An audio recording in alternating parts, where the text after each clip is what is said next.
I'm Chris Gardner of the Houston Roundbar Review, speaking with Lauren Sampson. Lauren, how are you? Good. How are you? I'm doing great. And what is your official title with the Houston Cougars men's basketball program? Director of External Operations. And just a little bit, what does that entail? A little bit of everything, I think. Mostly what fans see of our program, I usually have my hands in a little bit. And one of the reasons that I asked you to join me today is two things. One, you've been kind enough to be a guest on interviews as well as our Folks Talking Sports live stream show last year. Thank you for that again. Of course. One, I want to know, is there an upcoming season tip-off event planned for this year? Yes, there is. We haven't announced much of the information yet, but it should be announced very soon. We're very excited. Can you announce the date? Yes, it will be November 2nd. Okay. Asked and answered. All right. Now, the main part of today's conversation is we touched on a little bit last year in previous talks, but I want to get you and your thoughts about your heritage. Oh. So, you're Lumbee, correct? Yes. I don't even know where to go with specific questions, but what does it mean to you? How did you grow up in it? Was your dad involved more? Your mom? The whole process of the heritage. Yeah. So my mom and dad are both Lumbees. They're from Pembroke, North Carolina, which is, a little bit outside Lumberton, North Carolina. I-95, close enough where you could go to Myrtle Beach for lunch. So okay. Right there in that corner of that North Carolina. And we were really involved. When Kelvin and I were growing up, the whole month of July was recruiting. It wasn't, a weekend on or you had the week off. It was pretty much the month. So my dad would kind of sneak back and join us in North Carolina. But my mom, brother, and I would go back and spend the whole month with our tribe every summer. We would do Lumbee homecoming and powwows, and we were really a part of it. My grandparents, both sets, my mom and my dad's parents, lived there, and so it was a big part of growing up. How have you carried that heritage and tradition with you growing as you've gotten older? I think it's always a part of you. It's what I studied in college. So I graduated from the University of Oklahoma with degrees in communication, but also history and Native American studies. And I do some speaking about Native American history and Native American rights within the sports space. But, a big part of our culture is family. And I don't think there's anything we do more that represents our culture than how we kind of set up the basketball program. Did you experience any discrimination, growing up? Sure. Obviously my parents did much more, than Cal or I. We were lucky to kind of come in behind them, but absolutely growing up, going to Pembroke and, being with cousins around town or going to some of the other towns, you hear things, you experience things for sure. So what was that like? You remember how old you were when you experienced your first bit of it? I was in elementary. I was, 4th, 5th grade, and I have that Sampson mouth, so I went back at him. I don't take much. And did you go home and talk to your mom and dad about it, or, what did they say about it? Did they tell you more about, this, how some folks are, or how to handle it, or anything like that? We are pretty, a transparent family, and I went back and talked to my grandparents, and, both of my grandfathers were a part of the Battle of Hayes Pond when the Ku Klux Klan came to Robeson County and tried to kind of start some problems, and our tribe drove them off. And so my grandparents always told us that don't back down. And so I haven't. And I think your dad, Coach Kelvin Sampson, touched on that. I'm not sure if it was the anniversary of that or how it came up in a media session, but he brought it up, and Final Four press conference. Okay, there we go. And it was news to me, so I did some research and Googles about it and learned a lot. It was an eye-opening experience for me. So How much pride do you take in being Lumbee? I take a lot of pride in it. We are the 8th largest tribe in the country. We're the largest tribe east of the Mississippi, but we're also the largest non-federally recognized tribe. So we, as a tribe, we don't have a reservation. We are on our original land. We haven't moved anywhere. We haven't been displaced. We didn't do the Trail of Tears. But a lot of the battles we still fight, we're fighting right now to get federally recognition. And that idea of just fighting, the idea of taking, of not taking what's given to us and saying thank you, but we're pushing for more.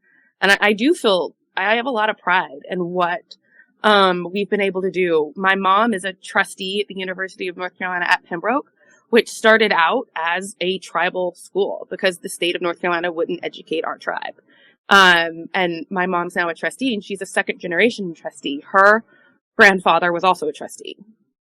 And so there is a lot of pride in what we have been accomplished with having been given less. See, that right there, I had no idea about how large Lumbee Tribe is. And that's one reason why I want to talk to you, because I'm trying to learn myself. So, in sense, numbers, how large is the tribe? Population, how large 60, is it? Yeah, about 60,000. 60,000, and you said that's 8th? In the country. Yeah, in the whole wide world, there's 60,000 of us. And how many still live in Pembroke, or where do they really live? The vast majority are in that area, I would say, but there's groups everywhere. There's a large Lumbee community in Baltimore. Okay. There's another large community in Philadelphia, as well as Detroit, just kind of following job migration from the Deep South during the, when you think about the 40s, 50s, when, we have Ford cars, motors, all that kind of stuff that kind of got folks out of the Deep South. We also were part of that. And so when you look into, there's some tribal communities. There's also a smaller tribal community in Georgia area, but our home base is Robinson County in Pembroke. Have you ever gotten the question or the statement or whatever, you don't look it? Every day. Whatever that means. Yeah. I recently got asked, you're what now? I told him. He said, when you got your license though, what did you put when you had to put your ethnicity? And I was like, what? Well, it depends state by state with the tribal folks, but yeah, that's a daily. And I guess I'm showing my ignorance, but full disclosure here. When Coach Sampson, maybe at Washington State, I assumed he was African American. Yeah, for sure. So, and so I'm not sure if it was there or OU when I first heard him say he was Lumbee, and I was like, oh, I had no idea, and I felt bad for making that assumption, but I really had no idea. So has he told stories like that? Oh, I mean, that's always, I think, when they see my mom, they think, okay, well, she's white and my dad's black, and, Kellen and I'm the one that kind of, what's happening when they meet me. But absolutely. We always strike up conversations. Oklahoma, not as much per se, just because there was such a large tribal community, but always. My dad's really, really good at, when his microphone is the loudest, is going to be the NCAA tournament Final Four. And he always speaks about Lumbees in those circumstances. He has testified in front of Congress on behalf of the Lumbees numerous times. Really? He's a part of our tribal recognition right now. Currently he's doing things. But he's, we're also minorities in sports. And so there is a through line with all of us that we've all had similar experiences. And so we all kind of speak to that as well.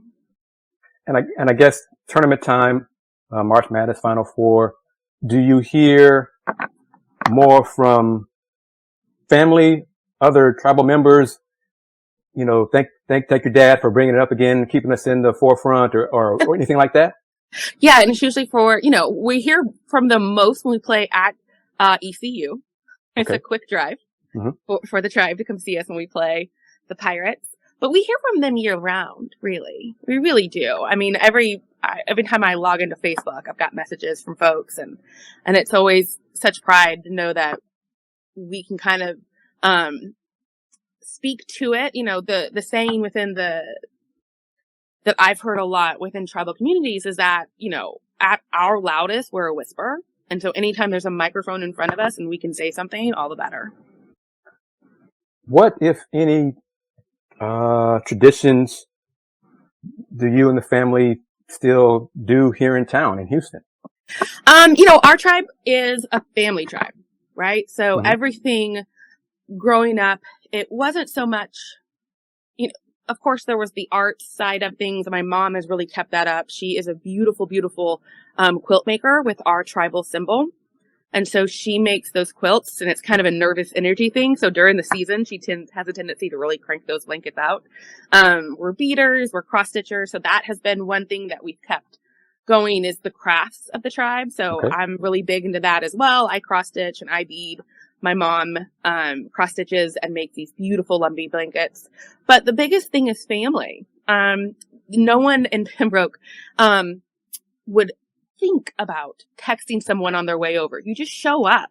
Okay. You just come. Growing up with, you know, my grandparents, and you never knew who was walking through that door.